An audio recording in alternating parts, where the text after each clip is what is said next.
simulan, ang dami ng pinagmulan. Kung pagpapatuloy nyo, wala rin mangyayari yung parehong kapwa Pilipino. Ba't nagkakasiraan? Wala na ba natitira sa puso nyong kapayapaan?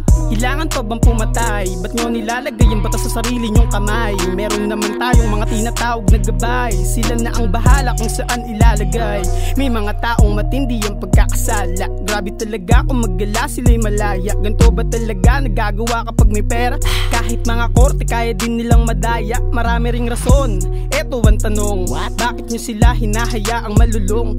Ultimo bata ginagamit din nila ngayon, hindi nyo ba talaga sila kayang ibaon? What? Bakit kung ganon? Mas matindi pa ba doon ang kapit nila sa mga taong nakabarong? Hindi kasi ambon ang mga kita nila doon, kundi limpak-lipak na salapi at may nag-aabang na doon. Meron pa magnanakaw na palihim, huling-huli ka na boy, wag ka nang magsinungaling. Saan mo ba nakukuha yung ugali mong sakim? Pera mo na lang bahala kung saan ka dadalhin. Lahat ng sinabi ko wag nyo sanang masamain, totoo naman kasi sa una lang kayo magaling. Di kasi lahat ng bagay kaya nyo nang bilhin, may natitira pa ring tunay at di nyo kayang bilhin. Kung titignan nyo lang ang kalagayan ng ilan, mapapasabi ka na lang sana ang buhay gumaan. Sa mga asal nyong ganyan, nakala nyo walang nasasaktan, nananahimik lang sila kasi ayaw nilang manlaban. Papaano na ang lahat kung kalaban mabibigat? Kailangan na bang umatras halos lahat magpapanggap? Sino nga bang magbubuhat para sa ating lahat? Kailangan na maging mulat, huwag ka nga lang sa salungaw.